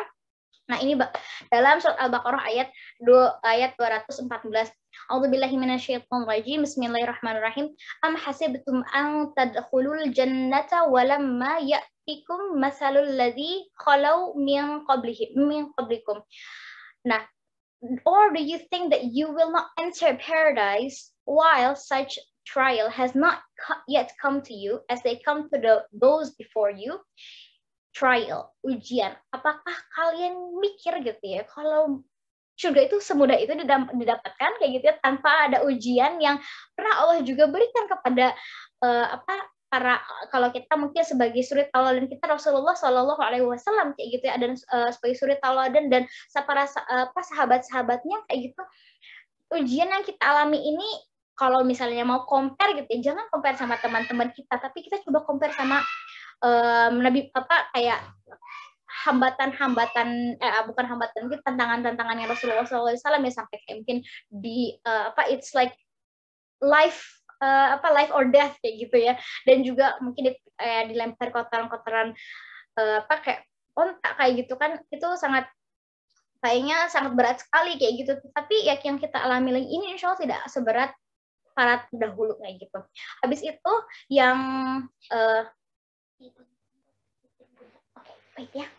Oke, terus habis itu yang ya, ada 3 hal dari sudut pandang Islam, yaitu yang pertama takhali, yaitu meminimalisir perbuatan maksiat ataupun hal-hal yang Allah benci. Yang kedua itu tahali, memaksimalkan amal soleh, meningkatkan iman kayak gitu, yang membuat Allah lebih suka lagi, lebih cinta lagi dari kita. Dan yang ketiga ini adalah tajali, yaitu merasakan kehadiran Allah Subhanahu wa taala, bahwa Allah itu sangat dekat gitu ya, bahwa Allah itu ya maha segalanya gitu. Dalam Allah juga tahu dalam isi hati kita apa gitu ya. Makanya kita lagi-lagi harus berpegang teguh kepada Allah Subhanahu wa taala. Dan ini mungkin sebagai penutup, yaitu sekaligus doa juga kepada kita. A'udzubillahi minasyaitonir rajim. Bismillahirrahmanirrahim. La yukallifullahu nafsan illa wus'aha, laha ma kasabat wa 'alaiha ma kasabat. Rabbana la tu'akhidna in nasina aw akhtana. Rabbana wa la tahmil 'alaina isran kama hamaltahu 'alal ladzina min qablina. Rabbana wa la tuhammilna ma la taqata lana bih wa'fu 'anna waghfir lana warhamna أنت مولانا فانصرنا على القوم الكافرين. Amin, amin, Allahumma amin. Allah tidak membebani seseorang melainkan sesuai dengan kesanggupannya. Ia mendapatkan pahala dari kebajikan yang diusahakannya, dan ia mendapatkan siksa dari kejahatan yang dikerjakannya. Mereka berdoa, ya Tuhan kami, janganlah Engkau hukum kami jika kami lupa atau kami tersalah. Ya Tuhan kami, janganlah Engkau bebankan kepada kami beban yang berat sebagaimana Engkau bebankan kepada orang-orang sebelum kami. Ya Tuhan kami, janganlah Engkau pikulkan kepada kami apa yang tak sanggup kami memikulnya. Beri maaflah kami, ampunilah kami, dan rahmatilah kami. Engkaulah penolong kami, maka tolonglah kami terhadap kaum yang kafir. Amin, amin, Allahumma amin. So it's a song from Kelly Clarkson. What doesn't Clarkson ya kalau sana namanya. What doesn't kill you makes you stronger. Apa yang tidak membunuh dirimu itu akan membuat dirimu lebih kuat lagi, lebih tangguh lagi. So with that being said, give thanks to Allah. Alhamdulillah, amin. Jazakumullah khairan. Barakallahu fikum. Mohon maaf lahir batin ya semuanya atas segala kekurangan dan kesalahannya dari saya, karena ini semua adalah ilmu Allah Subhanahu wa taala. Allah yang sudah memudahkan lisan saya untuk memberikan sedikit sharing ataupun sedikit dari ilmu Allah gitu ya. Karena kullu hadza min fadli rabbi. Wassalamualaikum warahmatullahi wabarakatuh teman-teman. Jazakumullah khairan. Waalaikumsalam warahmatullahi wabarakatuh. Wow. Saya dari tadi nih Kak Fatimah ya, benar-benar yang namanya resilient resilient ini adalah kata yang mungkin baru saya dengar ya. Baru saya dengar, dan tetapi ketika saya memahami jauh lebih banyak tentang asal katanya ini merupakan hal pelajaran baru yang bisa saya dapatkan gitu. Mungkin teman-teman juga banyak mendapatkan pelajaran daripada apa yang telah Kak Fatimah sampaikan.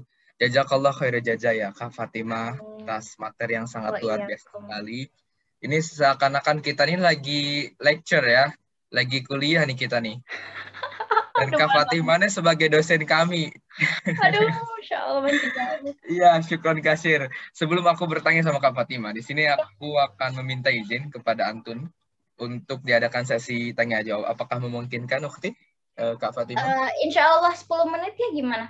Oke, baik, 10 menit ya. Jadi jika tidak ada pertanyaan, mungkin akan ada saya yang bertanya. Baik, kepada teman-teman yang ingin bertanya, silakan dinyalakan mikrofonnya. Silakan. Kak Fatimah sambil istirahat boleh ya, sambil minum ataupun... Iya, izin minum ya. Iya, Kak. Iya, Kak. Dari tadi ngomong terus kan pasti capek.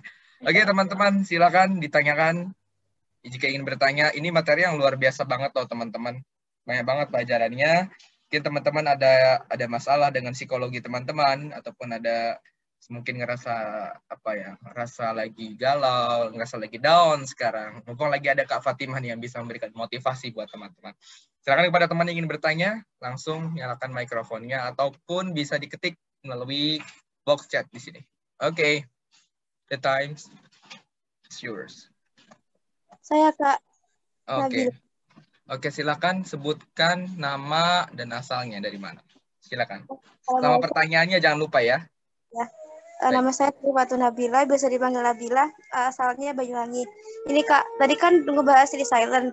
Nah, apakah multitasking itu kan bisa menyebabkan kegelisahan pada diri sendiri? Nah, itu kalau menurut saya itu kan saya baru-baru ini tuh saya sering multitasking gitu Kak. Jadi menurut saya tuh multitasking itu kayak bisa menyelesaikan beberapa tugas gitu. Apa sih Kak, maksudnya gimana sih Kak cara menghilangkan multitasking itu loh Kak? Makasih. Cara menghilangkan multitasking ya intinya ya? Oh, baik. Mungkin Kak Fatimah bisa langsung jawab Kak, silakan. Oke, Masya Allah. Jazakillah khairan Kak Nabila atas pertanyaannya. Ini sangat mewakili pertanyaan saya juga sebenarnya, waktu itu saya juga pernah tanyakan ya. Kalau boleh tahu sebentar ya, saya mau izin tanya balik tentang kegelisahannya itu karena apa Kak? Jadi kayak misalnya nanti ya Kak, kalau misalnya saya nggak ngerjain ini, saya tuh takut kayak nyesel gitu. Jadi saya maksudnya dalam satu waktu itu misal saya ikut Zoom sampai 2-3 kadang. Terus saya juga sambil makan. Itu kan kayak multitasking gitu kan Kak. Jadi saya takut rugi gitu Kak. Maksudnya saya menghilangkan kesempatan itu. Padahal sebenarnya kalau bisa satu, tapi kalau kita fokus pun sebenarnya juga bagus. Tapi menurut saya tuh acara itu penting. Misal saya ikut exchange online, terus satunya saya ikut conference. Itu saya nggak bisa kayak menghilangkan satu event itu gitu Kak. Jadi, paham Kak poinnya Kak? Masya Allah, jazakillah. Iya paham banget Kak. Ini sebenarnya ya itu ya tadi kenapa saya bilang mewakili pertanyaan saya, karena I'm like you, Kak Nabila. I'm pretty banget like you. Aku tuh kayak ini lebih santai aja mungkin ya. Nggak mau menghilangkan kesempatan ya. Lebih karena salah satu prinsip juga itu ya, yaitu stay curious, stay active gitu ya. Selalu kayak penasaran dan selalu aktif, dan itu juga menimbulkan banyak hal-hal yang membuat aku multitasking, dan sampai kayak tadi ya, Zoom-nya itu bisa mungkin 2 atau 3 yang bertabrakan waktunya same time ya kan. Iya kan. Nah, setelah dilihat lagi gitu ya, bahwa memang multitasking ini there is a good and bad, or mungkin disadvantage and disadvantage-nya kayak gitu ya. Hanya saja memang asalnya itu kita mindful. Mindful itu apa aja itu, kalau bisa kalau mungkin terms Islamic termsnya kayak khusyuk gitu ya. Ada juga salah satu Islamic terms yang tentang mindful ini, tapi perlu saya lupa ada satu termsnya kayak gitu. Nah, jadi kayak khusyuk ataupun fokus mengerjakan satu task agar outcome-nya itu maksimal kayak gitu. Nah, gimana caranya ngehilangi rasa ingin multitasking gitu ya, lebih tepatnya kayak rasa, karena ini balik lagi ke choice kita untuk pingin multitasking atau enggaknya. Yang pertama mungkin kita muhasabah ataupun coba refleksikan diri dulu terkait pencapaian kayak life goals kita. Kita tuh sebenarnya mau apa sih? Apa yang ingin kita raih? Yang benar-benar kita ingin raih gitu. Karena gini loh, ketika kita mempunyai banyak choice. Kalau yang tadi, let's say kita ambil example yang tadi akan bilang ya, 3 Zoom. Nah, dari ketiga Zoom ini sebenarnya yang paling penting atau yang paling ada koneksinya yang linear sama my life goals aku atau mungkin visi dan misinya aku itu yang mana sih?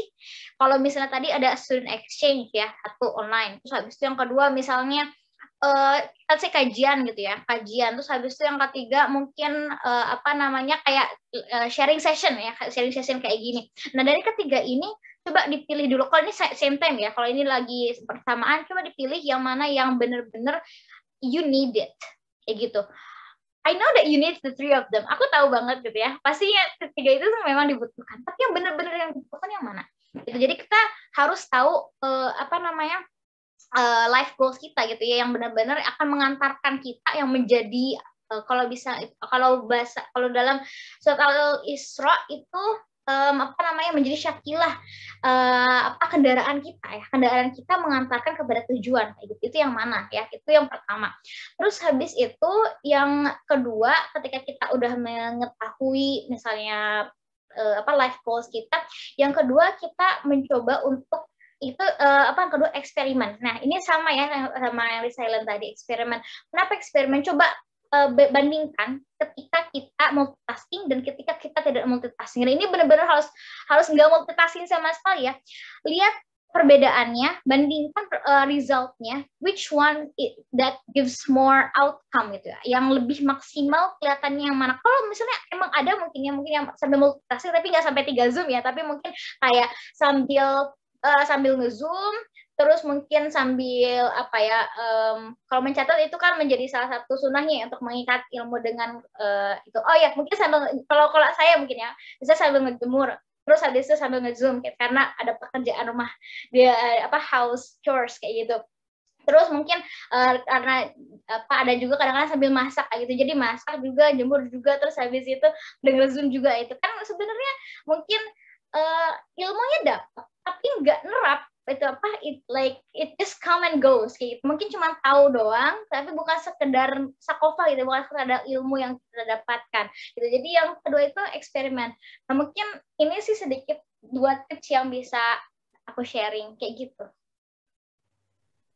Oh, jadi kayak dipilih yang relate buat kita ke depan gitu Kak ya. Karena ini relate banget, yang menjadi pengantar gitu. Yang harus dilihat ada pengantar untuk mimpi kita. Nah, itu aja. Makasih Kak. Makasih Kak. Iya, sama-sama. Oke, terima kasih Mbak Nabila atas pertanyaan. Ini pertanyaan terakhir ya Kak ya. Karena mengikat waktu juga memang sangat terbatas. Di sini ada dari Vince. Assalamualaikum Kak, izin bertanya. Kapankah kita sebaiknya harus menjadi resilient student? Apakah hanya ketika kita dihadapkan pada suatu masalah, ataukah bisa dalam situasi atau kondisi yang lain? Oke, terima kasih banyak Kak Vince atas pertanyaannya. Jadi resilient itu karena awal mulanya dari bukan kata ya, tapi mungkin sejarah awal mulanya itu gara-gara adanya kayak gangguan psikologis kayak gitu. Jadi ketika kita membahas tentang jiwa kita, ketika kita ngebahas tentang psikis kita atau mental health kita, itu seharusnya dalam setiap kondisi gitu ya. Tidak hanya dalam menjadi seorang mahasiswa atau student ataupun ya apapun satu role. Jadi tidak hanya satu peran kayak gitu. Contoh kondisi yang lain misalnya kita ingin mengembangkan diri kita baik minat ataupun bakat dan apakah iya itu juga menjadi salah satu faktor untuk kita menjadi resiliensi. Jadi tidak hanya satu peran maksud saya gitu. Jadi itu setiap saat gitu ya. Setiap kita mengalami distress kayak gitu. Dan distressnya ini bukan distress yang biasa saja, tapi mungkin yang mendalam gitu. Karena ini kalau sejujurnya resilient itu lebih sukanya dikaitkan dengan trauma atau rasa luka kayak gitu. Tetapi ini juga bisa dikaitkan dengan hal-hal yang menyebabkan kita distress kayak gitu dan menjadi salah satu solusinya untuk kita bisa bangkit dari masalah tersebut gitu ya. Jadi ketika misalnya kita ingin mengembangkan diri kita gitu ya, self development atau kita mengasah skill itu kan misalnya nih ya, ketika kita ingin mengasah skill let's say mencoba untuk menghafalkan Quran, itu kan butuh effort yang insya Allah kayak luar biasa ya, dan juga keistiqomahan yang luar biasa pula, dan dimana kita harus bisa mengendalikan diri, yaitu menahan hawa nafsu, kita regulasi emosi, yang dimana emosi kita itu masya Allah bermacam-macam gitu ya. Habis itu kita juga mungkin menganalisis masalah di sekeliling kita, jadi kayak resiliensi itu dalam setiap saat ya Kak, itu intinya sih seperti itu. Soalnya terjawab ya Kak Vince. Kak Vince, bagus banget. Oke, terima kasih Kak Vince. Meskipun sebenarnya nama aslinya nggak tahu apa, cuma Vince doang. Yang pasti jawaban-jawaban daripada Kak Fatimah ini bisa menjawab segala keraguan ataupun hal-hal yang sekiranya ingin teman-teman ketahui ya. Oke, tak terasa kita sudah sampai di penghujung acara. Nanti sebelum acara foto bersama, saya mohon kepada Kak Fatimah untuk memberikan closing statement ya. Silakan Kak Fatimah. Oke.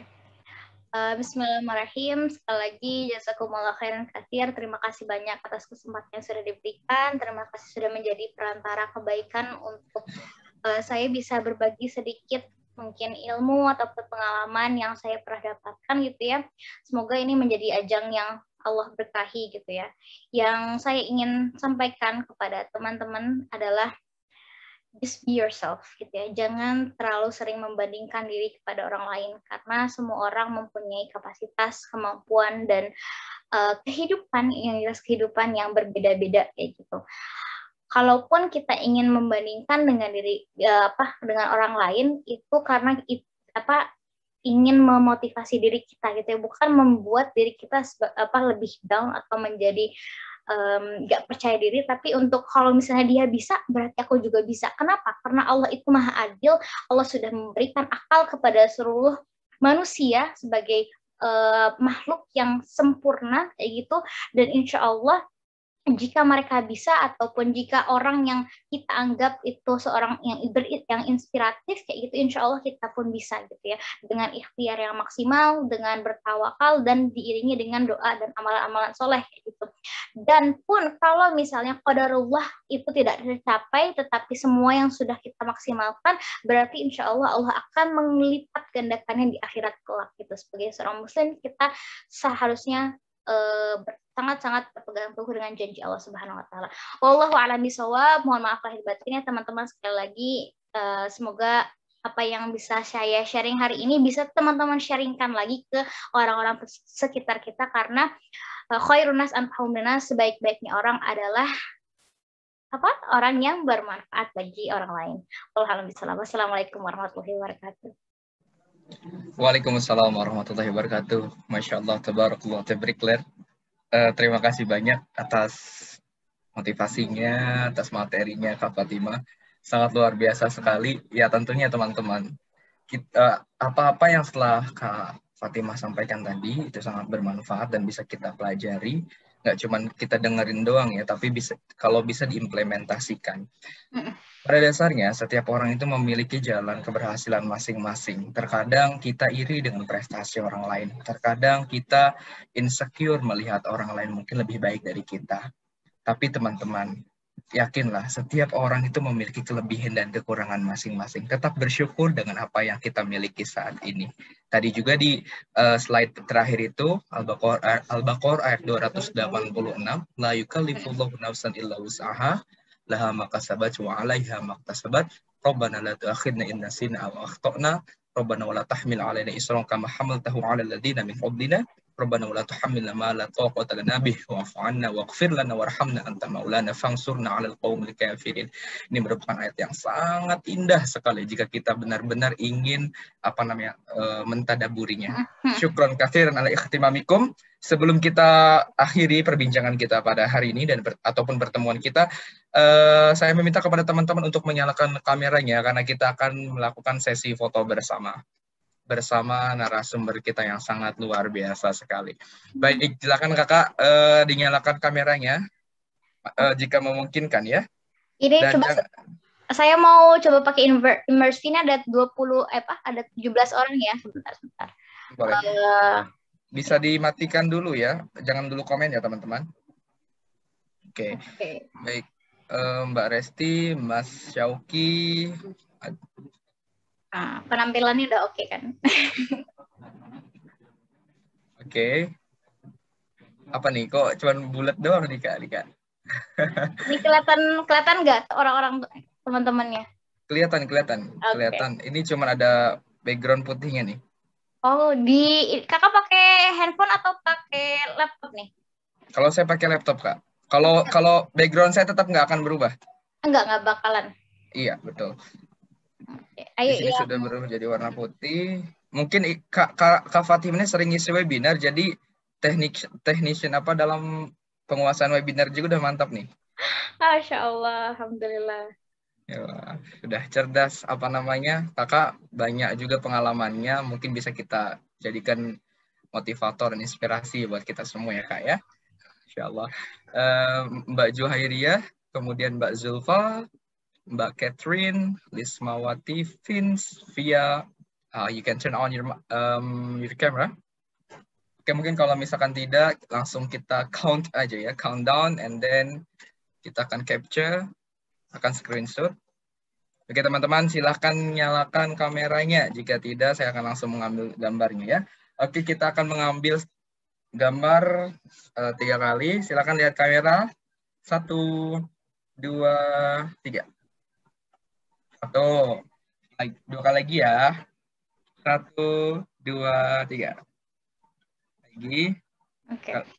Satu lagi pakai galeri view Kak, yang biasa, yang normal. Tunggu. Nah, ini yang pakai yang normal dulu. Oke. Yang normal ya. Alright, semuanya. 1. Kak Fatimah nyalain kameranya. Oh iya, lupa. Kok mati ya? Sebentar. Oke. Kok mati. Wait. Ini tiba-tiba mungkin dia kaget ya Zoom-nya. Oke, baik. 1, 2, 3. Oke. Thank you so much teman-teman. Oh ya, mungkin bagi teman-teman yang ingin bertanya secara langsung kepada, jika teman-teman ada yang punya pertanyaan, silakan disampaikan kepada saya melalui WhatsApp, dan nomornya sini sudah saya tuliskan. Saya menggunakan nomor Malaysia, bisa kalian ketik di situ pertanyaannya apa, nanti saya akan sampaikan kepada Kak Fatimah ya. Ya, atau ke DM juga nggak apa-apa. Boleh, DM ke Instagramnya. Siapa ada yang mau curhat? Yang curhat UKT.Fatimah yang ada di slide. Nanti slide-nya coba saya kirim ya ke Kak Kiki biar dikirim ke teman-teman. Iya betul. Oke, alhamdulillah kita sudah menyelesaikan rangkaian alur acaranya. Kita sudah sampai di akhir ya. Marilah kita tutup acara pada hari ini dengan bersama-sama membaca lafaz hamdalah. Alhamdulillahirabbil alamin. Subhanakallahumma wa bihamdika asyhadu an la ilaha illa anta astaghfiruka wa atubu ilaik. Saya Muhammad Abdurrahman Gofiki selaku moderator meminta maaf jika selama pengendalian acara ini ada banyak sekali kekurangan dan ketidakprofesionalan saya dalam manage acara. Saya mohon maaf. Dan kepada teman-teman jangan lupa juga untuk selalu stay di Instagram Study Corner Indonesia, karena setelah nanti kami akan mengumumkan kembali, dan teman-teman ini yang hadirin juga akan dapat sertifikat khususnya yang melalui pendaftaran secara resmi ya. Aku lu qauli hadza, wassalamualaikum warahmatullahi wabarakatuh. Waalaikumsalam warahmatullahi wabarakatuh.